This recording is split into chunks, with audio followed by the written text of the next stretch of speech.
पश्चिम Asia यानी हमारा waste Asia एक ऐसा इलाका जहां जब भी लगता है कि अमन का सूरज उगने वाला है, तभी बारूद का धुआं आसमान को काला कर देता है।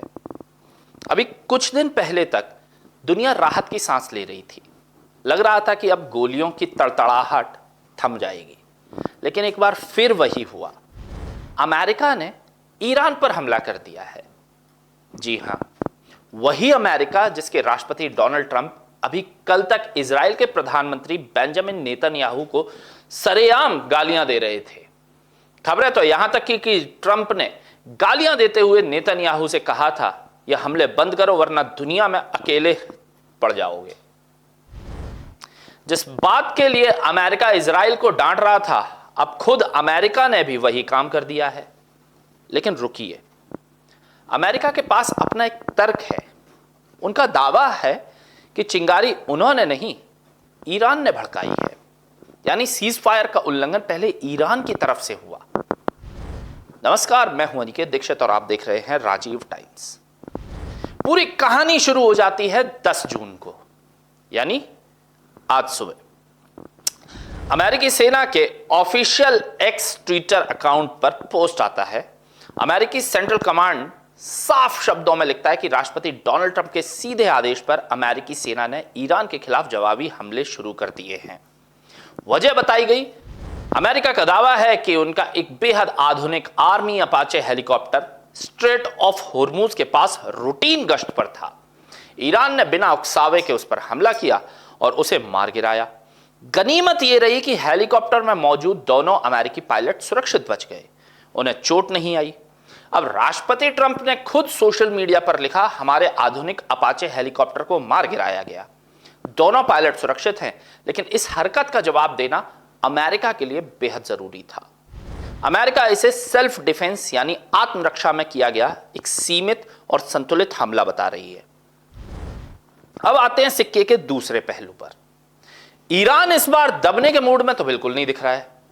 हालांकि ईरान ने अपनी तरफ से उस अपाचे हेलीकॉप्टर को गिराने की बात की ना तो पुष्टि की है और ना ही कोई जिक्र किया है, लेकिन उनके तेवर 7वें आसमान पर हैं।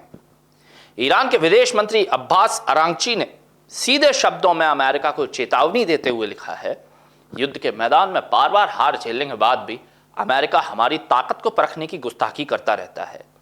हमारी शक्तिशाली सेना किसी भी खतरे का जवाब देने से पीछे नहीं हटती। अगर सुरक्षित रहना चाहते हो तो हमारे क्षेत्र से दूर रहो। फारस की खाड़ी यानी पर्शियन गल्फ का इतिहास गवाह है कि यहां दखल देने वाली बाहरी ताकतों का अंजाम हमेशा बहुत बुरा हुआ है। सीधा संदेश है, अगर हमारे इलाके में आओगे तो लाशें गिनते रह जाओगे। सोचिए, इस हमले से ठीक पहले तक दोनों देश पर्दे के पीछे बातचीत की मेज पर बैठे थे। खुद डोनाल्ड ट्रंप ने हिंट दिया था कि इजराइल के हमलों का अमेरिका ईरान की सीक्रेट बातचीत पर कोई असर नहीं पड़ेगा। अब ट्रंप बार बार नेतन्याहू को रोक रहे थे कि बेरूत, लेबनान या हिजबुल्लाह पर हमले मत करो यार। क्यों? क्योंकि ईरान ने सीज फायर के लिए यही शर्त रखी थी कि उसके सहयोगियों पर हमले रोके जाएं।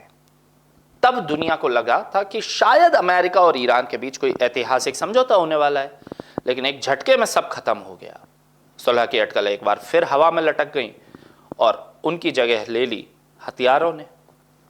तो घूम फिरकर हालात आज भी वहीं खड़े हैं जहां से यह जंग शुरू हुई थी। इजराइल बेरूत पर बम बरसा रहा है, अमेरिका ईरान के ठिकानों को निशाना बना रहा है और ईरान अपने वजूद और क्षेत्र को बचाने के लिए पूरी ताकत से पलटवार कर रहा है। अमन की बातें सिर्फ कागजों और बयानों तक सीमित रह गई हैं, हकीकत में सिर्फ और सिर्फ ट्रिगर बात कर रहे हैं। अब इस पूरे महायुद्ध पर, अमेरिका के इस यूटर्न पर और ईरान की खुली धमकी पर आपकी क्या राय है? क्या आपको लगता है कि अमेरिका का यह कदम सही था या डोनाल्ड ट्रंप ने खुद अपनी ही शांति नीति की धज्जियां उड़ा दी हैं? अपनी राय हमें नीचे कमेंट बॉक्स में लिखकर जरूर बताएं। राजीव टाइम्स के इस खास शो में आज के लिए बस इतना ही। देश और दुनिया की तमाम बड़ी और निष्पक्ष खबरों के लिए जुड़े रहिए हमारे साथ और देखते रहिए राजीव टाइम्स। मैं आपसे मिलूंगा एक नई रिपोर्ट में। नमस्कार।